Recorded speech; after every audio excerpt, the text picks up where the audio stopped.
আমাৰ এখন গণতান্ত্ৰিক দেশত right to freedom of speech and expression বৰ্তমান এখন ভাৰতবৰ্ষত আমি নাই বুলি উপলব্ধি কৰিছোঁ। কাৰণ কথা ক'বলৈ গ'লে বিজেপিৰ বিৰুদ্ধে যদি কথা ক'বলৈ যায় তেতিয়াহ'লে জেলত যাব লগা হয় বা হাৰাশাস্তি পাব লগা হয়। আৰু যদি বিৰোধী দলৰ যিসকল নেতা কৰ্মী আছে তেওঁলোকক যদি ইডি CBI বা বিভিন্ন তেওঁলোকৰ এজেন্সিৰ জৰিয়তে হাৰাশাস্তি কৰে বা তেওঁলোকৰ ওপৰত বিভিন্ন শাস্তিমূলক ব্যৱস্থা লয় তেতিয়াহ'লে বিজেপিৰ একো তেওঁলোকৰ ক্ষতি নহয় বুলি তেওঁলোকে ভাবে। ঠিক অসমত যোৱাকালি এটা সাংঘাতিক ধৰণৰে আমি মৰ্মাহত হ'ব লগা এটা ঘটনা হৈছে।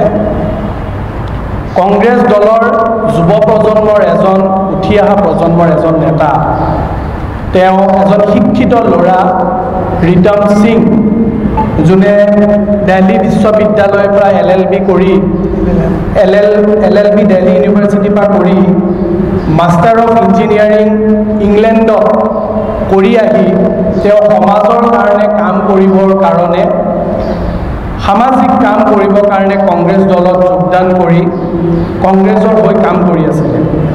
আৰু তেখেতক ৰিতম সিঙক আমি আমাৰ যি ৱাৰ ৰুম কৰিছিলোঁ সেই ৱাৰ ৰুমত তেখেতক আমি ষ্টেট কোঅৰ্ডিনেটৰ হিচাপে এপইণ্টমেণ্ট কৰিছিলোঁ। ৰিতম সিং ডাঙৰীয়াই পৰহি দিনাখন এটা টুইট কৰিছিলে ভাৰতৰ মাননীয় গৃহমন্ত্ৰী অমিত শ্বাহ ডাঙৰীয়াৰ। সেই টুইটটো পিছত যেতিয়া উপলব্ধি কৰিলে লগে লগে অলপ টাইমৰ পাছত যে অথেণ্টিচিটি টুইটটোত ইমান নাছিলে, যিটো ভিডিঅ' তেওঁ দিছিলে আপলোড কৰিছিলে বেলেগ চ'ৰ্চৰ পৰা পোৱা। সেই টুইটটো যেতিয়া উপলব্ধি কৰিলে অথেণ্টিচিটি নাই, তেওঁ সেই টুইটটো কাটি দিলে।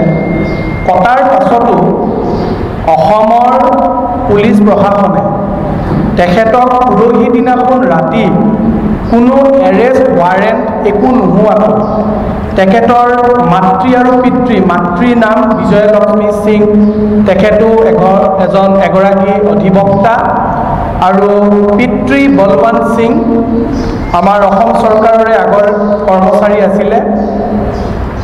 মাক আৰু পিতৃ আৰু মাতৃৰ বুকুৰ পৰা উঠি অহা প্ৰজন্মৰ সেইজন ব্যক্তিক ৰিতম সিঙক ৰাতি পুলিচে ঘৰৰ পৰা উঠাই লৈ আহে টুইটটোৰ কাৰণে। তাৰপিছত যোৱাকালি ৰাতিপুৱা তেখেতক আদালতত